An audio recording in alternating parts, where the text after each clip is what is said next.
Assalamualaikum warahmatullahi wabarakatuh. Alhamdulillahirabbil alamin, wassalatu wassalamu ala asyrafil anbiya'i wal mursalin wa ala alihi wa sahbihi ajma'in. Amma ba'du. Ma'asyiral muslimin wal muslimat rahimakumullah. Sebagian ulama menyebutkan bahwasanya doa-doa kita kepada Allah Subhanahu wa taala itu pasti diijabah.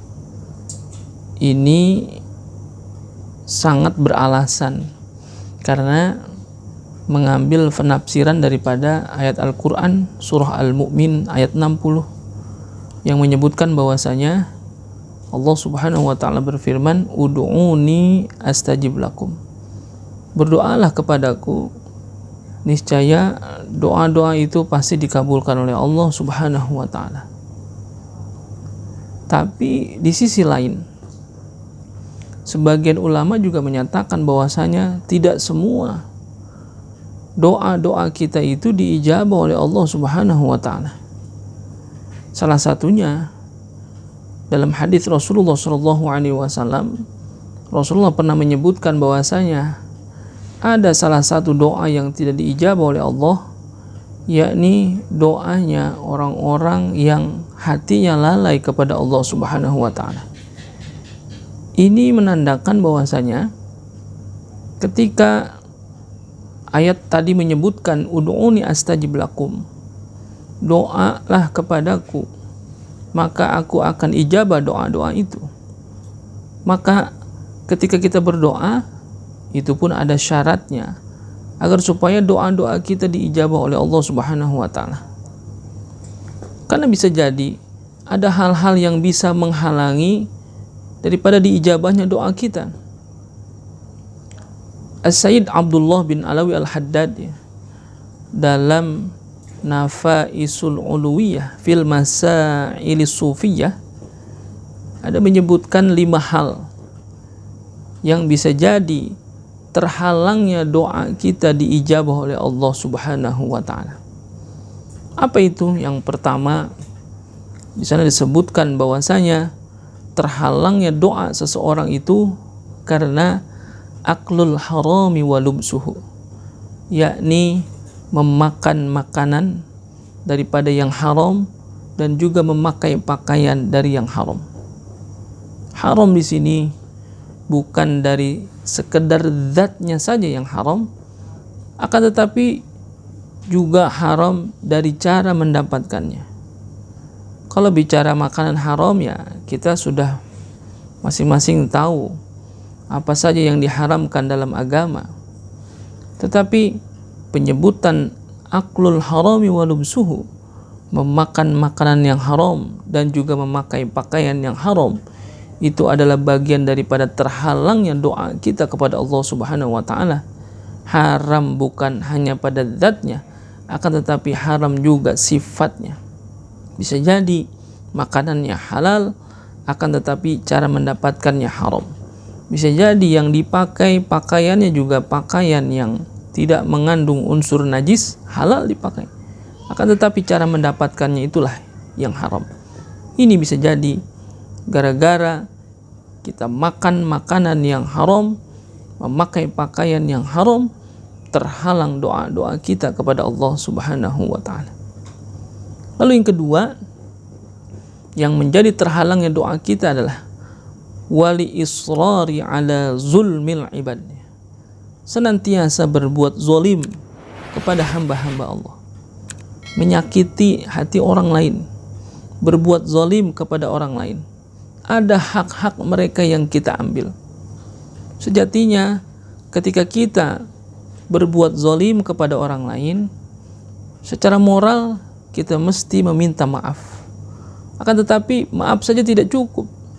Jikalau itu ada barang atau benda, materi yang kita ambil, bisa kita diampuni daripada dosa zalim kita dengan cara apa? Mengembalikan apa yang pernah kita ambil, mengembalikan apa yang pernah dulu kita konsumsi, kita makan dengan cara yang zalim. Nah, ketika doa kita tidak didengar oleh Allah Subhanahu wa taala, terhalang itu doa kita Salah satunya adalah wali israri ala zulmil ibad. Senantiasa kehidupan kita berbuat zalim kepada orang lain, baik dengan lisan kita, perkataan kita, ataupun dengan perbuatan-perbuatan kita. Na'udzubillah. Lalu yang ketiga, yang menjadi terhalangnya doa kita adalah ketika kita berdoa kepada Allah Subhanahu wa taala ma'al ghaflati anillah. Kita berdoa kepada Allah, akan tetapi hati kita lalai. Ini sesuai dengan hadis Nabi kita Muhammad sallallahu alaihi wasallam yang menyebutkan bahwasanya wa'lamu annallaha la yastajibu du'aan ma'a qalbin ghafilin. Ketahuilah oleh kamu bahwasanya Allah tidak akan pernah mengijabah doa-doa seseorang yang hatinya lalai dari Allah Subhanahu wa taala. Permintaannya banyak, harapannya banyak, cita-citanya banyak yang diungkapkan lewat doa-doa mereka, akan tetapi hatinya cenderung lalai kepada Allah Subhanahu wa taala. Permintaannya tidak sesuai dengan ketaatannya kepada Allah Subhanahu wa taala. Ini yang menjadi penghalang diterimanya doa kita oleh Allah Subhanahu wa taala. Lalu yang keempat, ayyakuna minha qati'an li arhamih. Bisa jadi doa-doa kita terhalang itu gara-gara memutuskan tali silaturrahim. Silaturrahim itu perintah Allah. Senantiasa kita untuk senantiasa menjaga silaturrahim kita, menyambung tali kasih sayang kita kepada sesama. Tetapi ketika kita sudah mencoba atau berani mencoba memutuskan tali silaturrahim kita, ketahuilah itu menjadi penyebab akan terhalangnya doa-doa kita diijabah oleh Allah Subhanahu wa taala. Lalu yang terakhir yang menjadi penyebab terhalangnya doa kita adalah yakni musyahinan li ba'di ikhwanihil mu'minin. Kita senantiasa menaruh kebencian kepada saudara-saudara kita sesama mukmin. Seiman, beriman dengan keimanan yang sama, akan tetapi kita suka menaruh kebencian kepada saudara-saudara kita. Padahal hakikatnya Allah memerintahkan kepada kita untuk senantiasa jangan sampai saling membenci. Wala tabaghadu. Jangan saling benci. Karena kebencian kita kepada orang lain itu berimbas akan terhalangnya daripada doa-doa kita itu diijabah oleh Allah Subhanahu wa taala.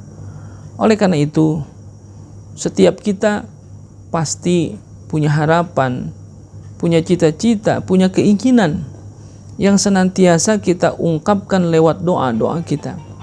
Harapan kita besar sekali bahwasanya doa-doa kita itu diijabah oleh Allah Subhanahu wa taala. Tapi bagaimana mungkin doa kita diijabah oleh Allah Subhanahu wa taala kalau ada 5 hal tadi yang kita lakukan di dalam kehidupan kita? Mudah-mudahan kita dijauhkan daripada 5 keadaan sifat yang tadi disebutkan, agar supaya doa-doa kita, harapan-harapan kita, cita-cita kita ini diijabah oleh Allah Subhanahu wa taala. Mudah-mudahan ada manfaatnya. Kurang lebihnya mohon maaf. Wallahul muwafiq ila aqwamit thoriq. Assalamualaikum warahmatullahi wabarakatuh.